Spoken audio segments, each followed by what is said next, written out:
आज ही Doubtnut app download करें। Doubtnut पर होगा अब आपके सभी मैथ्स, केमिस्ट्री, फिजिक्स और बायोलॉजी डाउट्स का सफाया। बस अपने क्वेश्चन की फोटो खींचो, उसे क्रॉप करो और तुरंत वीडियो सोल्यूशन पाओ। Download now. हमें दिए गए ऑप्शंस को देखकर बताना है कि इनमें से कौन सा कंपैरेटिव एनाटॉमी का एक एविडेंस है जो कि ऑर्गेनिक एवोल्यूशन को फेवर करता है और एक कनेक्टिंग लिंक को रिप्रेजेंट करता है। अब ऑर्गेनिक एवोल्यूशन से हमारा क्या मतलब है? ये एक ऐसा प्रोसेस है जो नेचर में हमेशा ही एक्टिव रहता है और इस प्रोसेस से समय के साथ सभी लाइफ फॉर्म्स में कुछ ग्रेजुअल चेंजेस आते हैं। कंपैरेटिव एनाटॉमी जब हम कह रहे हैं, यहाँ पर मतलब हम डिफरेंट ऑर्गेनिजम्स की बॉडी का जो इंटरनल स्ट्रक्चर है उसको आपस में कंपेयर कर रहे हैं और इनके बीच में हमें जो भी सिमिलैरिटीज या डिफरेंसेस मिल रहे हैं उनके अकॉर्डिंग हमें पता लगेगा कि ये ऑर्गेनिजम्स एक दूसरे से कितने क्लोजली रिलेटेड है या इनका जो लिनिएज है वो कितना सिमिलर है। और as a result organic evolution के एक एविडेंस की तरह कंपैरेटिव एनाटॉमी में होने वाली इन सिमिलैरिटीज को हम यूज कर सकते हैं, क्योंकि कोई भी मॉडर्न ऑर्गेनिज्म क्यों एक दूसरे से सिमिलर है, क्योंकि अर्थ की हिस्ट्री में किसी ना किसी समय पे या अपने एवोल्यूशन की प्रोसेस में किसी ना किसी समय पे इनके जो एंसेस्टर्स थे ये कॉमन थे।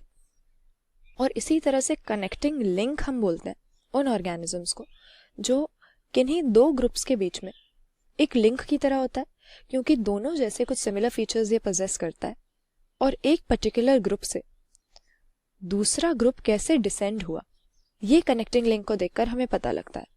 तो सबसे पहले हमें दिया हुआ है कि वेल, फिशेस और मैमल्स के बीच का कनेक्टिंग लिंक है।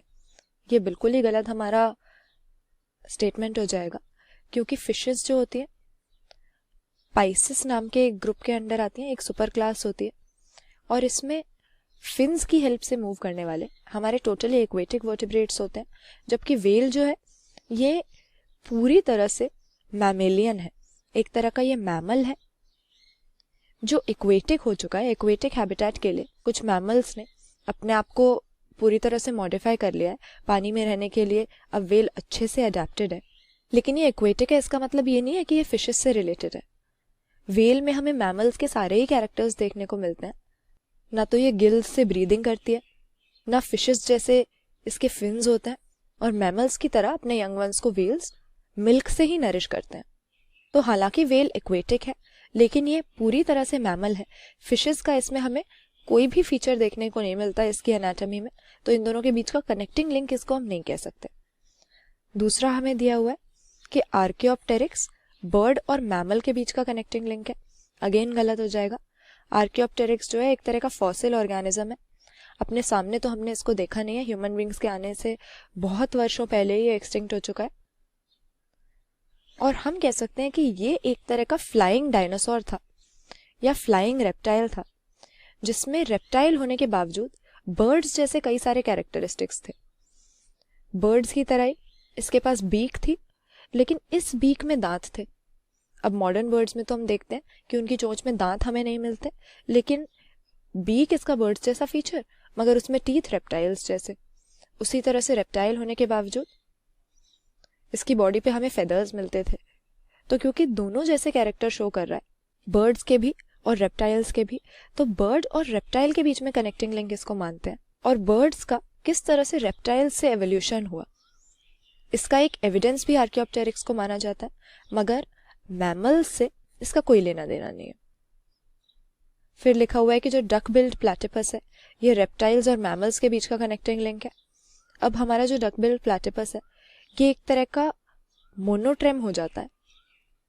प्रोटोथीरिया नाम के ग्रुप के अंडर मैमल्स में हम इसको डालते हैं, क्योंकि है तो ये मैमल लेकिन कुछ प्रिमिटिव टाइप का मैमल है, यानी मैमल होने के बावजूद भी रेप्टाइल्स जैसे इसके कुछ कैरेक्टरिस्टिक है। मैमल है फिर भी ये यंग वंस को बर्थ देने के बजाय एग्स ले करता है, ओविपेरस होता है। उसी तरह से अगर हम इसकी बॉडी का स्ट्रक्चर देखें, इसका पोस्चर देखें, तो वो भी रेप्टाइल्स से काफी मिलता जुलता होता है। इसका जो चलने का तरीका है, लिम्स इसके जिस तरह से सिचुएटेड है। तो हालांकि मैमल्स के अंडर हम प्लैटिपस को डालते हैं, लेकिन एक प्रिमिटिव टाइप का मैमल है जो रेप्टाइल्स से भी सिमिलर कैरेक्टरिस्टिक्स शो करता है, इसीलिए प्लैटिपस को हम रेप्टाइल और मैमल के बीच का कनेक्टिंग लिंक कहें तो ये गलत नहीं होगा। ऑप्शन सी यहाँ पे सही है, क्योंकि आगे अगर देखते हैं लिखा हुआ है कि जावा एप मैन, मॉडर्न मैन और पेकिंग मैन के बीच का कनेक्टिंग लिंक है। अगेन यहाँ पर गलत हो गया, क्योंकि जो मॉडर्न मैन है उसकी क्या स्पीशीज है? होमोसेपियंस।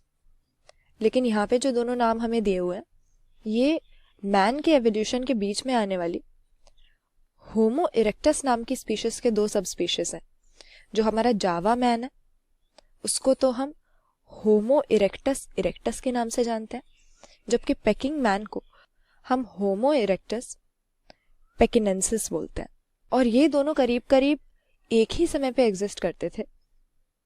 हमारा जो पेकिंग मैन है हम करीब 7.5 लाख साल पहले कह सकते हैं कि अर्थ पे रहता था, जबकि जो जावा मैन है होमो इरेक्टस इरेक्टस है ये भी 5 से 10 लाख साल पहले ही हमें अर्थ पे मिलता था। तो क्योंकि ये दोनों एक ही स्पीशीज के अंडर आ रहे हैं, होमो इरेक्टस के अंदर, तो जावा मैन, मॉडर्न मैन और पेकिंग मैन के बीच का कनेक्टिंग लिंक नहीं हो सकता है।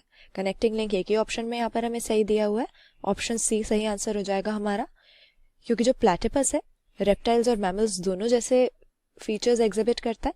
प्रिमिटिव टाइप का मैमल है, मैमल होने के बावजूद भी एग्स ले करता है, और जो इसका लोकोमोशन का तरीका है, बॉडी स्ट्रक्चर है, वो भी रेप्टाइल्स जैसा है। इसीलिए इसको हम कनेक्टिंग लिंक कह सकते हैं रेप्टाइल्स और मैमल्स के बीच का।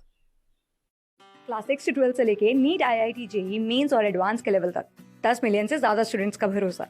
आज ही डाउनलोड करें डाउटनेट ऐप या व्हाट्सएप कीजिए अपने डाउट्स 8400 400 400 पर।